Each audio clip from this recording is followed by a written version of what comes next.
لو تنيتك مستمر على التكنيك ده تقدر تقول الله أكبر الله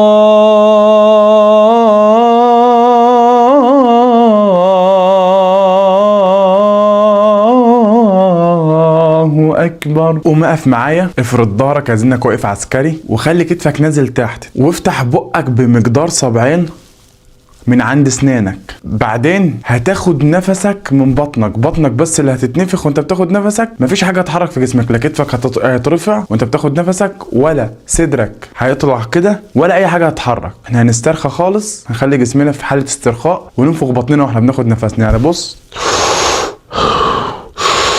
الافضل تاخده من مناخيرك، بس لو ما بتعرفش تاخد نفسك من مناخيرك خده من بقك عادي، وممكن تاخده من الاثنين. وبعد ما نفتح بقنا بمقدار صبعين ناخد نفسنا من بطننا ونمسك الطبق. سيب جسمك، ما تمسكش جسمك خالص، خلي جسمك في حاله استرخاء. انت واقف فارد جسمك وجسمك في حاله استرخاء. النفس هو اللي بيدفع صوتك بعد ما بناخده.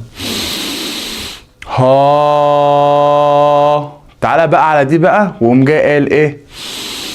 الله أكبر الله أكبر. لو جربت معايا هتلاقي نفسك قدرت تقول دي حتى لو صوتك ما كانش كويس او انت مش موهوب. لو تنيتك مستمر على التكنيك ده تقدر تقول الله أكبر